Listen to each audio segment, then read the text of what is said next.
मित्रांनो, तुमचं पुन्हा एकदा GB स्टोरी टेलर या यूट्यूब चॅनलवर स्वागत आहे. आजच्या आपल्या गोष्टीचं नाव आहे भूताचा वाडा, लेखिका जुली म्हात्रे. पण गोष्ट सुरू करण्याआधी जर कोणी या चॅनलवर पहिल्यांदाच आलेले असाल तर त्यांनी या चॅनलला सबस्क्राईब करायला विसरू नका. चला तर मग अजिबात वेळ न घालवता गोष्टीला सुरुवात करूया.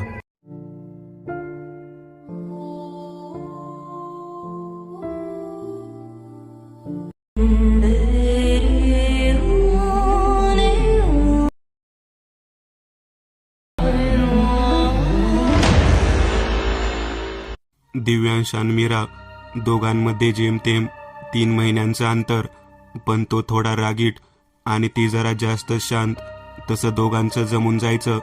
त्यात लहानपणापासून एकत्र वाढलेली दोघं, सतत एकमेकांच्या घरी येणं जाणं. दोघे पण अंधश्रद्धा न मानणारी, खास करून भूत प्रेत तर नाहीच नाही. कॉलेजला जायला लागली आणि काहीतरी थ्रिलिंग करायचे विचार डोक्यात फिरू लागले.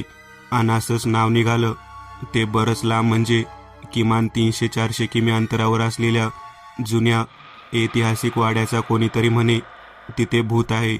झालं ठरलं यांचं की येत्या विकेंडला जोडून 1 आठवडा कॉलेजला कल्टी मारायची आणि बघायचं की कोणतं भूत आहे तिथे. ते झालं आणि त्या गावात यांच्या ग्रुपमधल्या एकाचे नातेवाईक राहत होते. झालं, राहायचा प्रश्न मिटला. आता जायचं कसं? तेवढ्यात मीनू म्हणाली, अरे टेन्शन नॉट यार, मी काय बोलते, ड्रायव्हिंग जर येत असेल तर मी पप्पांना बोलून आमची मोठी झायलो आणू शकते. दिव्यांशला ड्रायव्हिंग फर्स्ट क्लास जमत होती. तो म्हणाला, मी ड्राईव्ह करेन. ओके चलो, सब फिक्स हो गया. आमरने सूर लावला आणि मग बाकीच्यांनी कल्ला केला. 2 दिवसांनी निघायचं होतं. सर्व खूप जोशात होते, खास करून आपलं क्यूट कपल जरा जास्तच, कारण त्यांना निवांत वेळ मिळणार होता. आणि दिव्यांशने तर मीराला प्रपोज करायचं प्लॅन बनवलेला. त्याला मदत अमर करत होतं, पण त्यांना काही माहीत तिथे अजून कोणीतरी होतं जे त्यांची आतुरतेने वाट पाहत आहे. असो, ही सर्व मंडळी म्हणजे मीनू, मीरा, दिव्यांश, अमर, दिशा, प्रिया, निवेश आणि निधी, म्हणजे एकूण 8 जण गावाच्या दिशेने निघाले. निघायच्या दिवशी अमावस्या होती. तारीख होती 13. आपल्याकडे 13 तारखेबद्दल बऱ्याच मान्यता आहेत आणि जोडीला अमावस्या. दिव्यांशी आई काळजीने म्हणाली. दिव्यांशचा खरं म्हणजे यावर विश्वास नव्हताच, किंबहुना ते याला सर्व थोतांड वाटायचे. तो नेहमी आईशी भांडायचाही यावरून. आता तर त्याला वाटू लागलं की आई उगाच बाऊ करते. आई नाही बोलत असताना सुद्धा ही सर्व मंडळी निघाली आणि तेही संध्याकाळी 7च्या सुमारास. नाही बोललं तरी गावात पोहोचायला त्यांना 3-4 नक्कीच वाजणार होते, म्हणजे रात्रभर प्रवास होणार होताच. पण तरी सकाळी पोहोचून फ्रेश होऊन गाव बघून घेऊ म्हणून मंडळ निघाले. निघतानाच एकदम विचित्र आवाज आला. दिव्यांशच्या आईच्या मनात धस झालं. प्रवास सुरू झाला आणि सर्व मंडळी खूपच उत्साहित होती. गाणी गप्पांच्या नादात कधी 11:30 वाजले समजलंच नाही. आता गाडी घाटात होती. दिव्यांश थकल्यासारखं वाटत होतं. बाजूला बसलेली मीरा गाढ झोपलेली. फक्त अमर आणि दिशा जागे होते. बाकी सारे गाढ झोपेत होते. एवढ्यात दिव्यांशने अर्जंट ब्रेक मारला आणि सर्व धडामकन आपटले. तसा सर्वच दिव्यांशवर ओरडायला लागले. मीराने विचारलं, काय झालं? दिव्यांशने समोर हात केला. समोर जे होतं ते बघून सर्वांचीच बोबडी वळली. काय होतं ते विचित्र दिसणारं. कदाचित ते तेच होतं जे जेवणासाठी धाब्यावर थांबलेलं असताना तिथल्या वेटरने सांगितलं होतं की अजून काही. इथेही सर्व मंडळी घाबरलेली, कारण समोरचं दृश्यच तेवढं बिभत्स्य होतं. एक स्त्री एका वन्य प्राण्याचं, बहुधा ते हरिण होतं, त्याचं रक्त पित होती आणि तितक्याच क्रूरतेने समोर पाहत विचित्र आणि भेसूर आवाजात हसत होती. तिच्या अंगावर जखमांच्या खुणा होत्या. तिचा चेहरा अर्ध्यापेक्षा अधिक जळालेल्या अवस्थेत होता. तिचे डोळे पूर्ण पांढरे होते. नावाला एक काळा ठिपका बुबळाच्या जागी होता. तिचा तो अवतार आणि ती करीत असलेले कृत्य बघून सर्वच बिथरलेले. दिव्यांशने स्वतःला सावरले आणि पुन्हा गाडी सुरू करायचा प्रयत्न करू लागला. आणि एकदाची गाडी सुरू झाली त्याने सर्व खिडक्या बंद केल्या आणि गाडी शक्य तेवढ्या वेगाने पळवायला सुरुवात केली.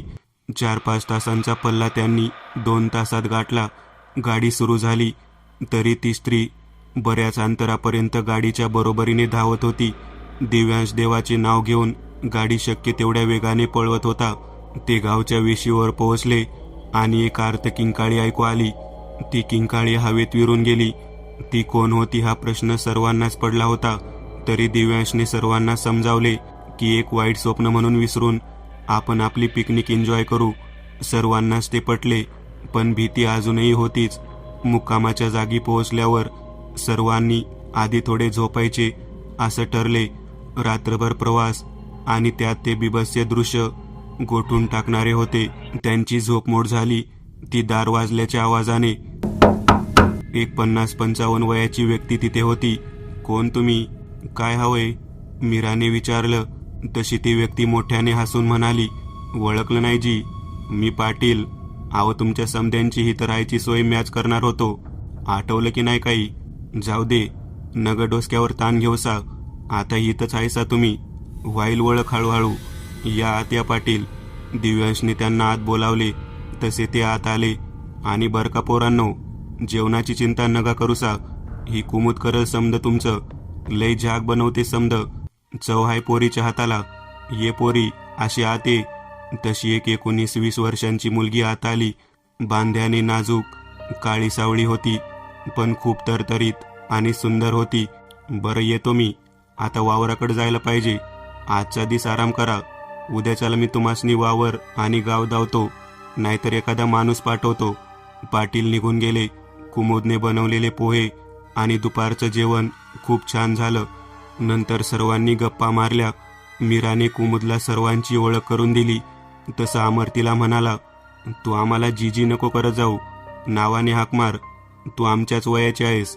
कुमुदने चालेल म्हटलं आणि ती आत गेली. रात्री तिने मटण आणि गरमागरम भाकरीचा बेत केला होता. जेवल्यावर सर्व झोपायला गेले. निघताना कुमुदने आवाज दिला, दिव्यांशदा, तुम्ही त्या तिकडच्या कोपऱ्यातल्या खोलीकडं नग जाऊ जी. कोणीच नगा जाऊ. लय वंगाळ आहे ती खोली. ठीक आहे, म्हणून सर्व झोपायला गेले. सर्व थकलेले असल्याने झोप लागली, पण दिव्यांशला झोप नव्हती लागत. काय असेल त्या खोलीत? का बंद आहे ती? आणि कुमुदने ते काय ते हा वंगाळ हो असंच काहीतरी बोलत होती. जाऊ का नको? सकाळी बघू. पण ती खोली जणू त्याला बोलावतच होती. जणू खूप दिवसांपासून वाट पाहत होती. ती खोली कोणीतरी येऊन तिला उघडण्याची. दिव्यांशला झोपच नव्हती लागत. इतक्यात त्याला लहान बाळाच्या, तोही मुलीच्या रडण्याचा आवाज आला आणि पाठोपाठ पैंजणांचा आवाजही आला. तो यंत्रवत त्या खोलीच्या दिशेने चालू लागला. त्या खोलीसमोर पोहोचताच त्याला खोलीला एक मोठे कुलूप लावलेले दिसले. जवळजवळ 100-150 वर्षापूर्वीचं वाटत होतं ते कुलूप. गंजही चढला होता त्या कुलूपाला. दिव्यांशला अचानक घेरी आली.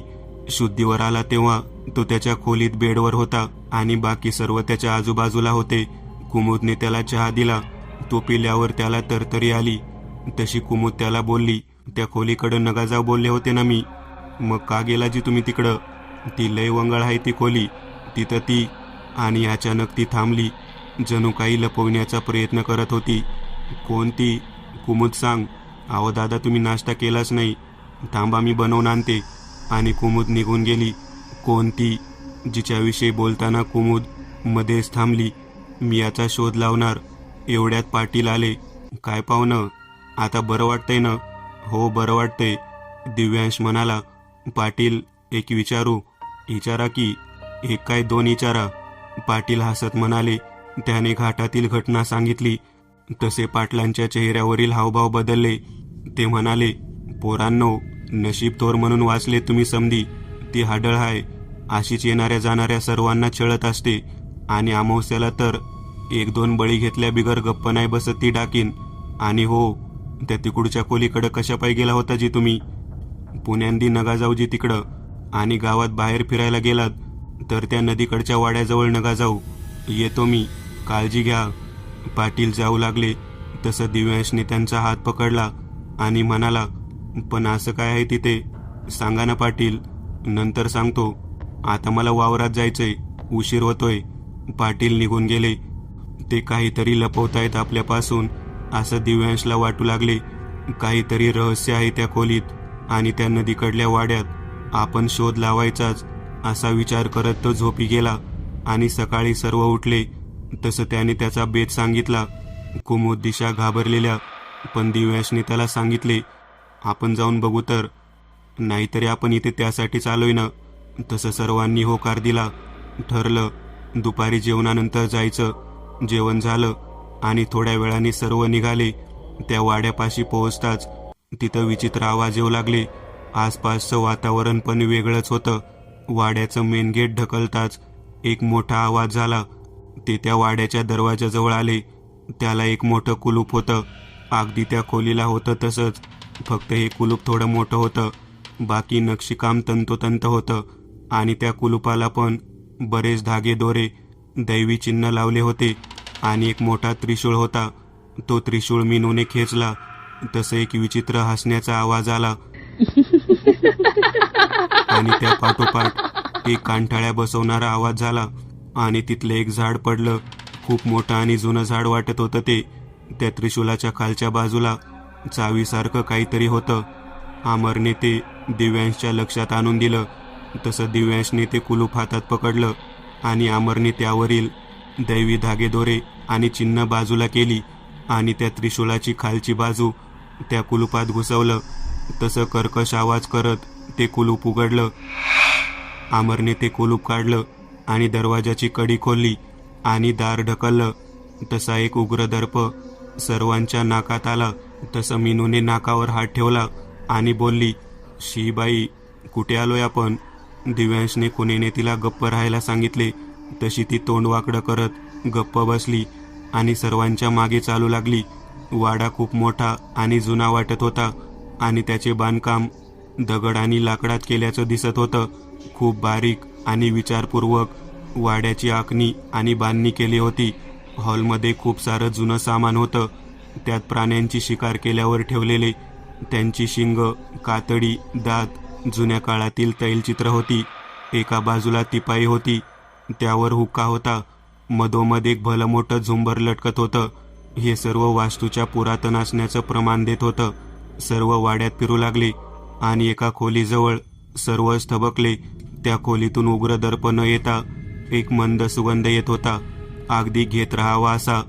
पण इतर खोल्यांप्रमाणे ही खोली उघडी नव्हती. ती खोली बंद होती आणि तिचं दारही वेगळं होतं. दिव्यांशने त्या खोलीचं दार उघडले. ती खोली खूप सुंदर होती. एखाद्या शौकीन व्यक्तीचं कक्ष असावं असं वाटत होतं.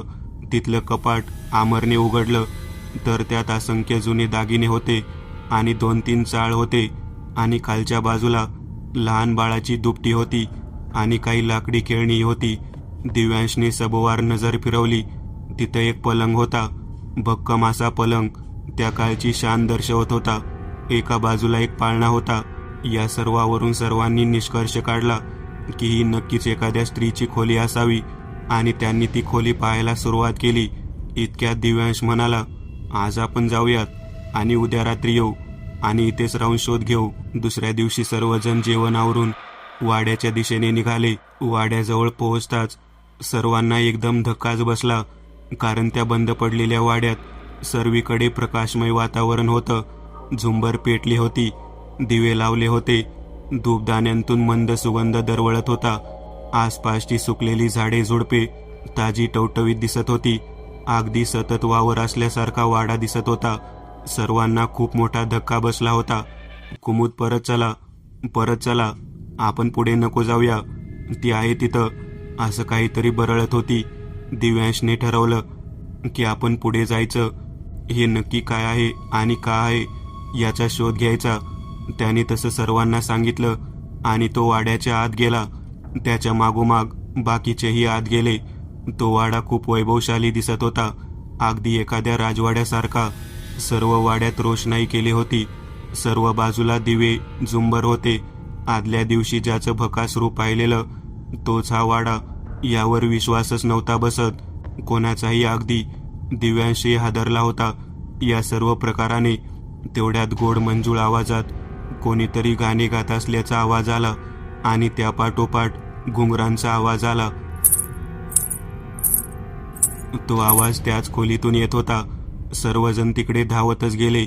जसजसे ते त्या खोलीच्या जवळ जात होते तसतसा तो आवाज आणखीन मोठा होत होता आणि आता गाणं आणि घुंगरांसोबत कोणाच्या तरी नाजूक पदन्यासाचा आवाज येत होता. सर्वजण तिथे पोहोचले आणि इतक्यात तो आवाज बंद झाला आणि लहान बाळाच्या रडण्याचा आवाज येऊ लागला. दिव्यांशने दार ढकललं तर आत कोणीच नव्हतं. सर्व विचारात पडले की आज जर कोणीच नव्हतं तर मग ते आवाज कसले होते.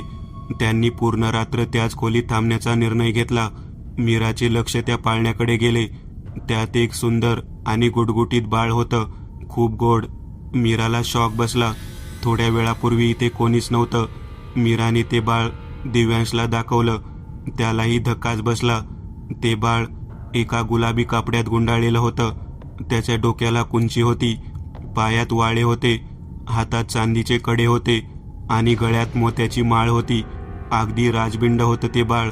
आणि ते बाळ मीरा आणि दिव्यांशकडे बघून गोड हसत होतं. मीरा त्या बाळाला उचलायला पुढे झाली तसं ते बाळ भयानक दिसू लागलं. त्याचं पूर्ण अंग जखमांनी भरलं होतं आणि त्याचे ओठ फाटले होते. डोळ्यातली बुबुळं एकदम ठिपक्याप्रमाणे दिसत होती. आणि इतक्यात एका स्त्रीचा आवाज आला.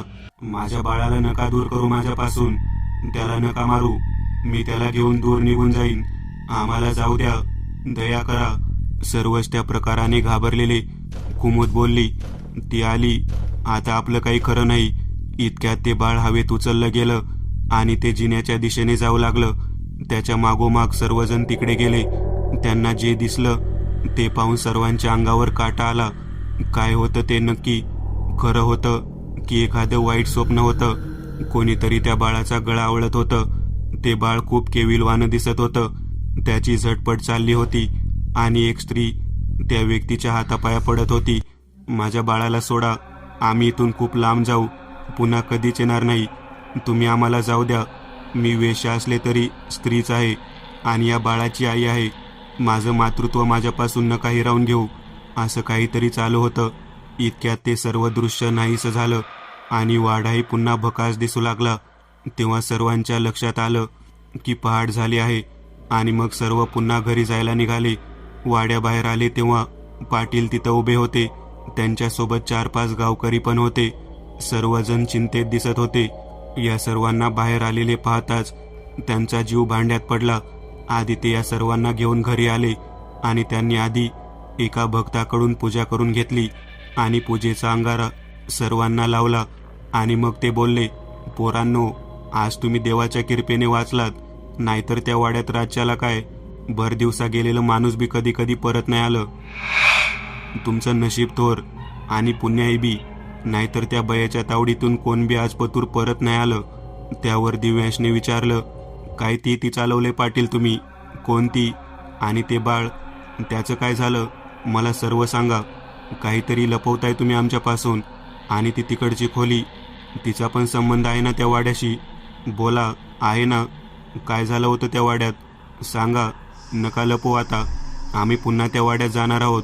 नगा जाऊसा त्या वाड्यात पोरांनो. मी समद सांगतो तुम्हासनी, समद सांगतो. परत त्या वाड्यात जाऊ नका. आता वाईज आराम करा. म्या सांच्याला येतो आणि मग तुम्हासनी समद सांगतो.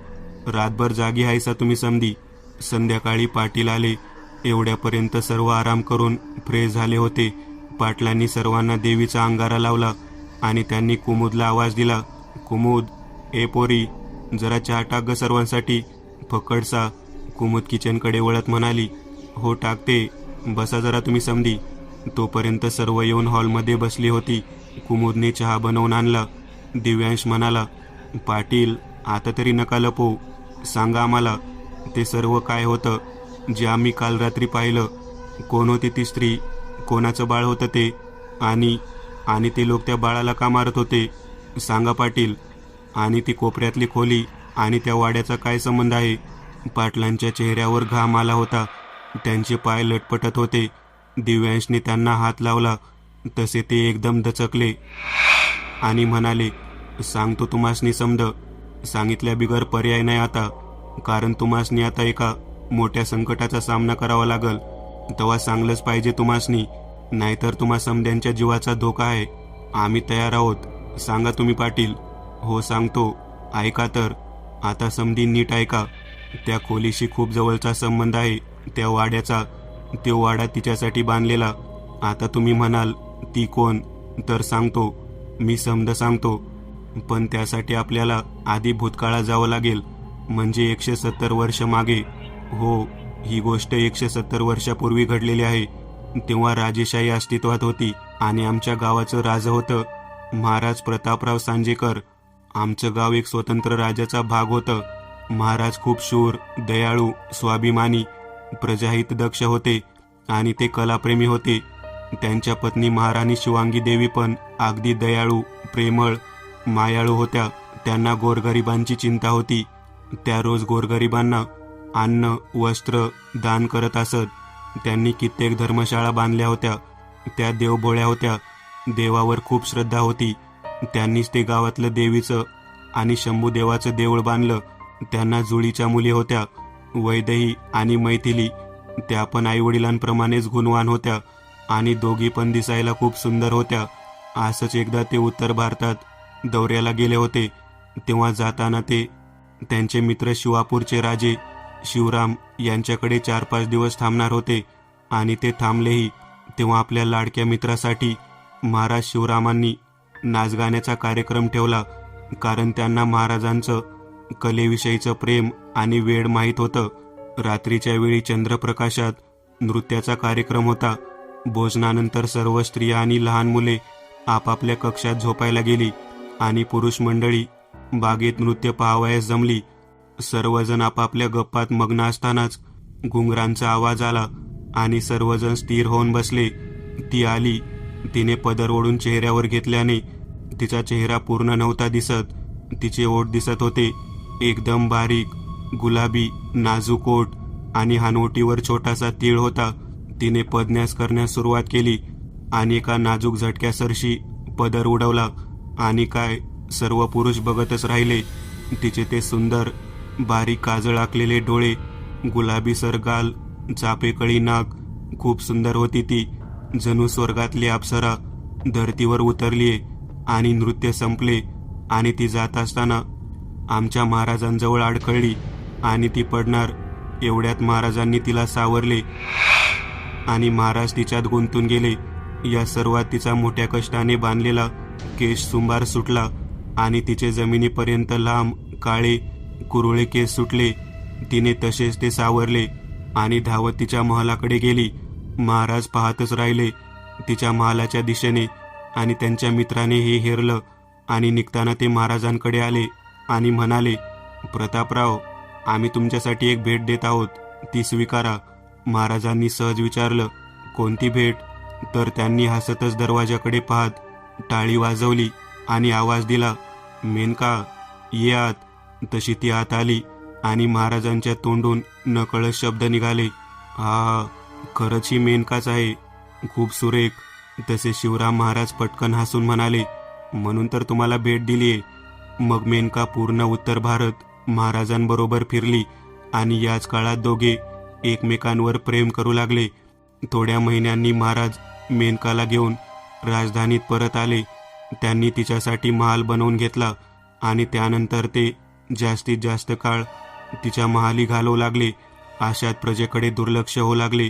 महाराणी आणि राजकुमारींकडेही ते लक्ष देईनासे झाले आणि अशात एक दिवस मेनकेने त्यांना तिला दिवस गेले असल्याचे सांगितले. महाराजांनी तिच्याशी विवाह केला आणि तिला महाराणी पद दिले आणि मग शिवांगी देवींचा पेट झाला आणि त्यांनी महाराजांना तिला दूर न्यायला सांगितले. महाराजांनी तो नदीकडचा वाडा बांधून तिला तिथे राहण्याची सोय केली आणि मग हळूहळू दिवस गेले. ती प्रसूत होऊन तिला मुलगा झाला. महाराज तिला वारस घोषित करणार होते, पण महाराणींनी नकार दिला. एकदा महाराज पुन्हा उत्तरेकडे गेले तेव्हा प्रधान आणि मित्रमंडळातील काही लोक तिच्या रात्री वाड्यावर गेले आणि त्यांनी तिला आणि तिच्या मुलाला संपवले. त्या रात्री ती झोपण्याच्या तयारीत होती. तिने बाळाला पाजून पाळण्यात घातले, पांघरून नीट केलं आणि ती पलंगावर पडून बाळाच्या येण्याची चाहूल लागल्यापासून घडलेल्या घटनांचा विचार करू लागली. किती गोड आठवणी होत्या त्या सर्व खूपच गोड. नकळत तिच्या चेहऱ्यावर हसू उमटलं. किती खुश झाले होते महाराज. अगदी उचलूनच घेतलं होतं त्यांनी मला. खूप काळजी घेत होते ते माझी. माझे सर्व डोहाळे पुरवले त्यांनी. आणि जेव्हा माझं छकुलं या जगात आलं त्या दिवशी त्यांनी अगदी हत्तीवरून साखर वाटली होती. माझ्या बाळाचं नाव त्यांनी अगदी आवडीने वीर ठेवलं. त्यानंतर विचार करता करता तिला झोप लागली. दासीने येऊन समईच्या ज्योती मंद केल्या आणि तिच्या अंगावर पांघरून ती निघून गेली. इतक्यात दरवाजाचा आवाज झाला. तशी ती लवकर उठली. तिने पदर नीट केला आणि समोर पाहिलं तर तोंडाला काळे कपडे बांधलेली माणसं समोर होती. ते काही कळेल याच्या आधीच ती माणसं आत आली. त्यातल्या एकाने बाळाला उचललं आणि ते सर्व बाहेर जाऊ लागले.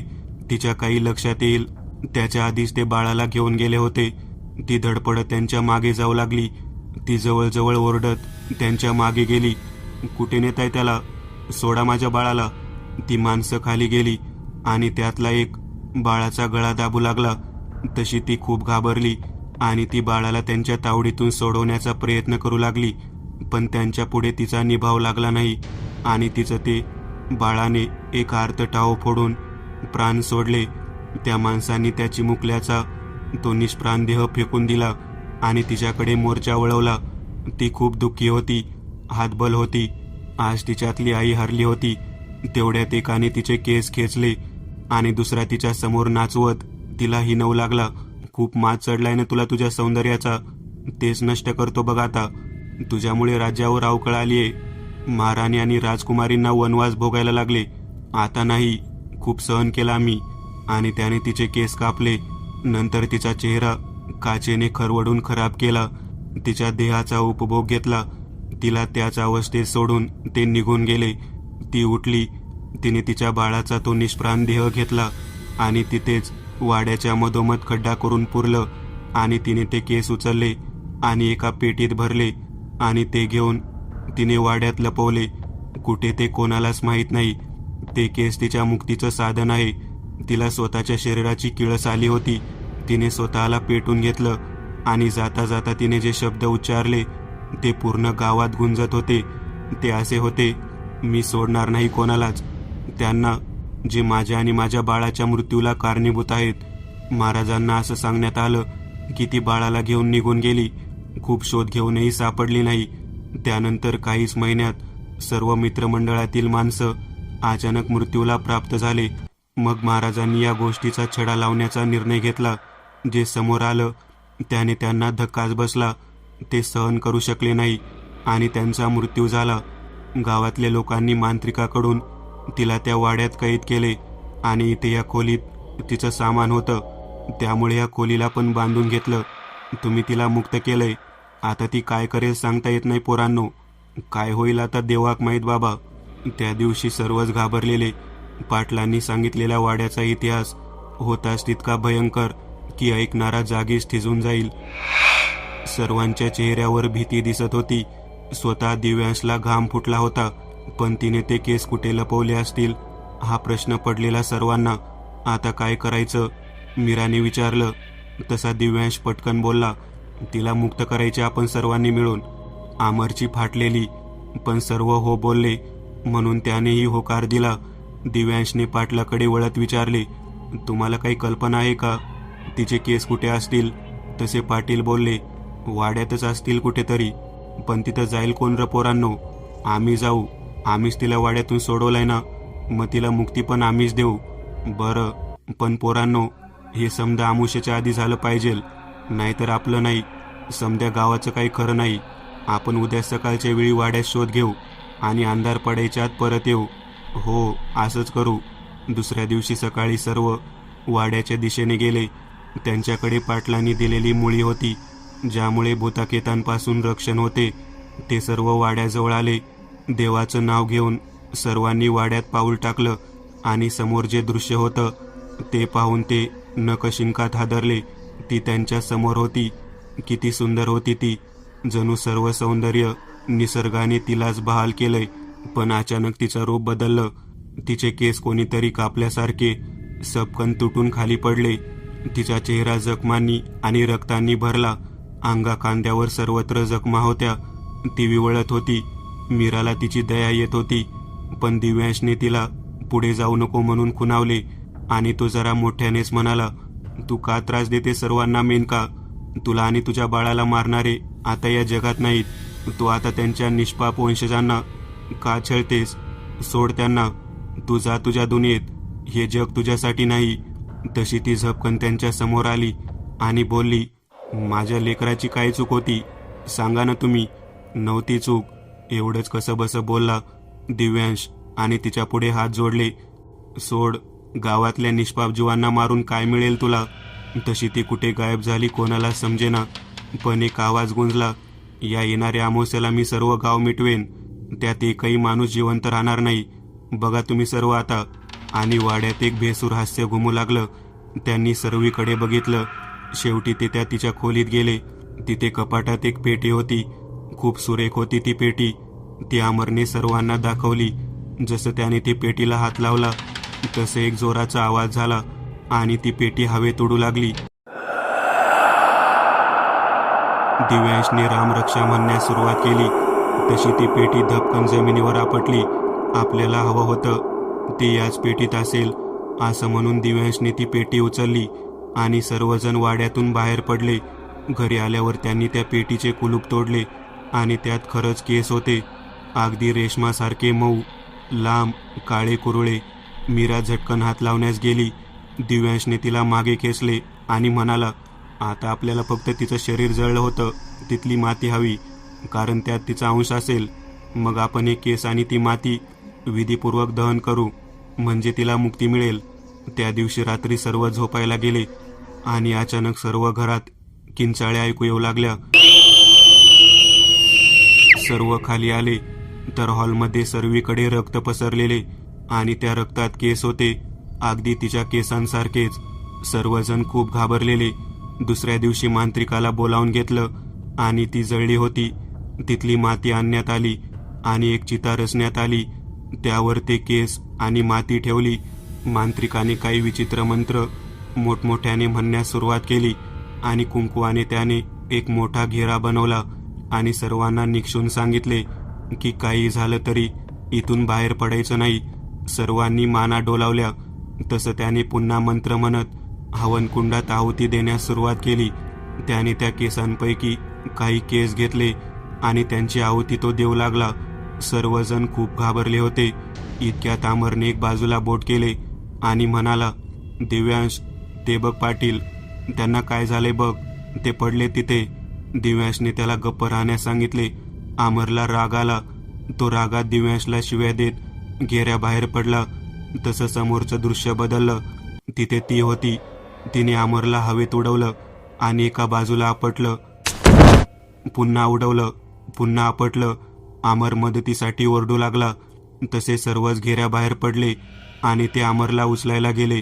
तिने त्यांच्यासोबत पण तेच केलं आणि मोठ्याने हसत म्हणाली, मला नष्ट करणार का तुम्ही कालची पोरं? मी मेनका आहे, मेनका. आणि ती हसू लागली. इकडे मांत्रिकाने प्रसंगाचं गांभीर्य ओळखून पटापट मंत्र उच्चारायला सुरुवात केली. ती सर्वांना आपटत होती. दिव्यांश आणि मीरा सोडता सर्व बेशुद्ध झाले होते. इतक्यात मांत्रिकाने इशारा केला. मीराने तिकडे पाहिलं आणि तिने मेनकाचं लक्ष वेधले. दिव्यांशने पटकन तिथे ठेवलेलं लाकूड उचललं आणि ती चिता पेटवून दिली. तशी ती किंचाळू लागली. तिचं अंग जळू लागलं आणि ती नष्ट झाली. पाटील तिथे आले. त्यांनी सर्वांना गावकऱ्यांच्या मदतीने वाड्यावर नेले. कुमुदने सर्वांची मलमपट्टी केली. तिने सर्वांसाठी हळदीचं दूध बनवलं. पाटील दिव्यांशला म्हणाले, मानलं तुम्हाला पोरांनो, मानलं. तुम्ही तिला मुक्त केलीत. जी गेली 170 वर्ष कोणाला नाही जमलं ते तुम्ही करून दावलं. आता वाईज आराम करा. 2-3 दिवस नि मग निघा. 8 दिवसासाठी आला होता. तुम्हाला 15 दिवस झाले इथे येऊन. चला ये तुम्ही सांच्याला. पाटील निघून गेले. दुसऱ्या दिवशी दिव्यांश सकाळी लवकर उठला. त्याने भरभर सर्व आवरलं आणि त्याने कुमुदला फुलं आणायला सांगितली. त्याने आणलेली अंगठी त्याने हॉलमध्ये टेबलवर ठेवली. तिच्या बाजूला गुलाबाच्या पाकळ्या पसरल्या आणि मीराच्या खोलीत गेला. तिचे डोळे झाकले आणि तिला अलगदपणे हॉलमध्ये आणलं आणि तिच्या डोळ्यांवरची पट्टी खोलली. तिला धक्काच बसला, कारण तो तिच्यासमोर गुडघ्यावर बसला होता आणि त्याच्या हातात गुलाब होता. त्याने तो गुलाब पुढे केला आणि तिला लग्नासाठी मागणी घातली. तिने लाजत होकार दिला. तसं त्याने ती अंगठी तिच्या बोटात सरकवली. इतक्यात पाटील आले. "अरे पोरांनो, आम्हाला तरी बोलवायचं साखरपुड्याला तुमच्या." तशी मीरा आणि दिव्यांश दोघे पण लाजले आणि त्यांनी पाटलांना वाकून नमस्कार केला. "सुखी राहा पोरांनो, सुखी राहा. तुम्ही समधी सुखी राहा. आज तुम्ही या गावाला श्रापमुक्त केलंय. लय उपकार आहे तुमचा आमच्यावर." तसं दिव्यांश पटकन म्हणाला, काय बोलता हो पाटील तुम्ही? उपकार कसले त्यात? आणि बरं का, आम्ही उद्या सकाळी निघतोय. घरी सर्व काळजी करतात. दुसऱ्या दिवशी सकाळी नाश्ता करून आणि कुमुदने दिलेले जेवण सोबत घेऊन सर्वांनी पाटलांचा, कुमुदचा आणि गावकऱ्यांचा रडत रडत मोठ्या कष्टाने निरोप घेतला. मी एक नवीन चॅनल ओपन करत आहे. त्यावर तुम्हाला ॲनिमेटेड हॉरर स्टोरीज पाहायला मिळतील. त्या चॅनलची लिंक या व्हिडिओच्या डिस्क्रिप्शनमध्ये दिलेली आहे. चॅनलला सबस्क्राईब करायला विसरू नका. मित्रांनो, आज पुरतं एवढंच. तुम्हाला जर काही गोष्ट आवडली असेल तर नक्की लाईक करा. तुमच्यापैकी बरेचसे जण व्हिडिओ लाईक न करताच पळून जातात. पण हा जर व्हिडिओ तुम्ही लाईक केला तर मला जरा बरं वाटेल आणि असेच भारी भारी व्हिडिओ बनवायची माझ्यात एनर्जी येईल. त्यामुळे नक्की लाईक करा. आणि अजूनही कोणी या चॅनलला सबस्क्राईब केलेलं नसाल तर लगेच सबस्क्राईब करून टाका. आणि बाजूची घंटी ती मात्र दाबायला विसरू नका. देवाची घंटी आहे ती. चला तर मग पुन्हा भेटूया अशीच एक आगळी वेगळी गोष्ट घेऊन पुढच्या